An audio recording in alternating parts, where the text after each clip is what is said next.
ពេលបងប្អូនក៏ឃើញលុយរត់ឡានមួយថ្ងៃបាន100-200 ដុល្លារអូយគាត់ថាច្រើនណាស់ស្មើនឹងនៅកម្ពុជារកមួយសប្តាហ៍ឬក៏រកមួយខែអីណោះតើនៅពីក្រោយការបានលុយប៉ុណ្ណឹងគាត់បានចាយទាំងអស់នឹងដែរឬទេនៅក្នុងវីដេអូនេះខ្ញុំនឹងបកស្រាយលម្អិតថាតើក្នុងលុយ100 ដុល្លារត្រូវចំណាយលើអីខ្លះហើយនៅសល់បានប្រមាណចំណាយធំមាន3ទី1ចំណាយធំជាងគេគឺទៅលើពន្ធលុយដែលបានពីរត់ឡានហ្នឹងគឺអត់ទាន់កាត់ពន្ធទេពន្ធខ្ញុំសូមវាយឲ្យស្មើទៅ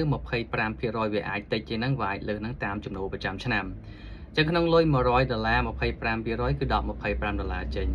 ចំណាយទី2តាក់ទងជាមួយនឹងសាំងខ្ញុំដក15%អាហ្នឹងវាអាស្រ័យទៅលើប្រភេទឡានឯឡានខ្ញុំគឺខ្ញុំដក15%ឡានដែលគេប្រើ hybrid អីទៅគេអាចដកតិចជាងហ្នឹងអញ្ចឹង15%ក្នុងលុយ100 ដុល្លារគឺ15 ដុល្លារបើការចំណាយទី3ចុងក្រោយគឺតាក់ទងជាមួយនឹងសឹករិចរិលនៃឡានដូចជាយើងត្រូវការបដូរហ្វ្រាំងឡានត្រូវការបដូរកង់ឡានត្រូវការសម្អាតឡានអីផ្សេងតាក់ទងជាមួយឡានខ្ញុំដក5%ចេញអញ្ចឹង5%ស្មើនឹង5 ដុល្លារឥឡូវយើងសរុប3ហ្នឹង25 ដុល្លារពន្ធ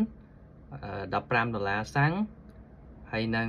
សឹករិចរិល5 ដុល្លារអញ្ចឹងបូកចូលគ្នាទៅគឺ45 ដុល្លារអញ្ចឹងក្នុងលុយ100 ដុល្លារដែលបងប្អូនឃើញថារកបានពីរត់ឡានគឺត្រូវដក45 ដុល្លារចេញគឺនៅសល់តែ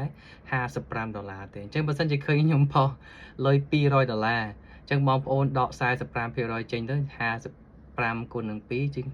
ក្នុងលុយ200 ដុល្លារគឺសល់ប្រហែលជាខ្ទង់110 ដុល្លារឬក៏130 ដុល្លារទេអញ្ចឹងបងប្អូននឹងឃើញលុយច្រើនប៉ុន្តែបើសិនយើងដកចំណាយទាំងអស់នឹងចេញបងប្អូននឹងឃើញថាលុយតាមពិតមិនបានដូចអ្វីដែលយើងឃើញលេខដែលបានឃើញបង្ហាញហ្នឹងទេអញ្ចឹងសូមឲ្យបងប្អូនយល់ពីចំណុចហ្នឹងហើយកុំគិតថាលុយទាំងអស់ហ្នឹងគឺអ្នកបើកបានចាយទាំងអស់បាទសូមអរគុណ